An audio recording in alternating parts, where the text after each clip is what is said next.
and welcome back once again to After the Credits. So today I got around to seeing a movie I've been wanting to see for a while. The only reason I didn't see it is because I hadn't seen the first one. Some people might say you didn't need to see the first one, but I like to see them in order that they came out. So today's movie, as revealed by the title card that you saw when you clicked on this, it was Huntsman, Winter's War, which is the sequel slash prequel to Snow White and the Huntsman. I started to watch Snow White and the Huntsman a while back, and there was something wrong with my copy of it. It stopped like midway through the movie, or like the last half hour for some reason. It just wouldn't play.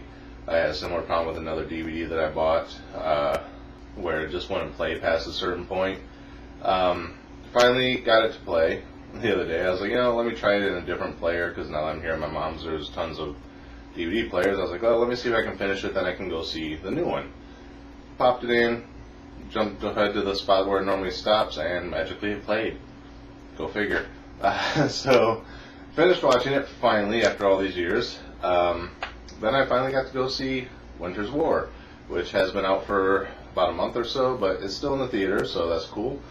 A lot of people were saying it was a prequel, so I was tempted to see it without finishing seeing Snow White and the Huntsman, but something told me watch that before you watch this, and I'm kind of glad I did, because it's half prequel, half sequel.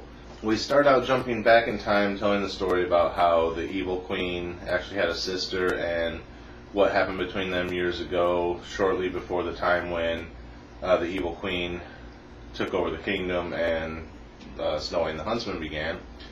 Then it says, everything that happened with Snow White happened, but over here in this other land, her sister's still around doing her thing. Strangely, there's never a mention of the brother, so I don't know if he was a legitimate brother, but then again, in Snow White and the Huntsman, in the flashback scenes when they were children, they showed the brother and the queen and not the sister, so not sure how all that works out. But so anyway, Snow White, who's gone mad, sends the Huntsman to track down the mirror, because she was sending it away to sanctuary, or to be held by the church, so they could keep its evil power under check.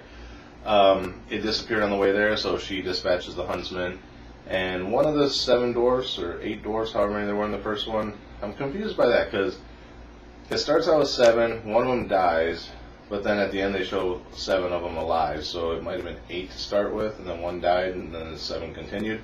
But anyway, one of them is here, returning, and his brother. So there's actually 2, but his brother wasn't in the first one. So they go with the Huntsman to find the mirror, manage to track it down.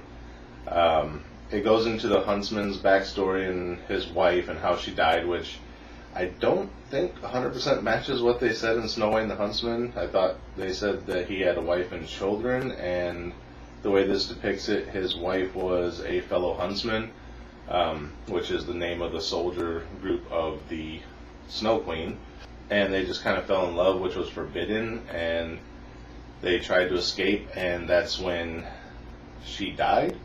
So it kind of goes into that backstory, which, like I said, is slightly different from what I remember from the first one, which I didn't fully watch back through the first one. I just watched the ending that I hadn't seen. So then it goes through that story. We get to where the evil queen comes back via the mirror, because, spoiler, she died in the first one if you haven't seen it. And then there's a confrontation between the 2 queens, the Huntsman and the rest of the Huntsmen, the soldiers. And it kind of plays out how you would think, based on fairy tales done by Disney-based things. It's going to play out about how you expect it. No big surprises there. Even the Huntsman kind of calls a couple things like, well, obviously we were being deceived. It's like, he sees it, but then like other people still like, what are you talking about? So it kind of nods to itself about being cliche in a way, but not really. And that's pretty much the story. So what would I give it as far as a star rating? Well, it's better than the first one, just because we don't have Bella from Twilight being her normal wooden acting self. Other than that, it's kind of a similar story, fairy tale story. It's like the live action version of Snow White, which they haven't done yet. Actually, it'd be kind of like a live action version of Frozen if both queens, or if both Elsa and Anna turned out to be evil, but then one of them came around, I guess. So yeah, as far as the star rating on this one, I'm gonna give it 2.5.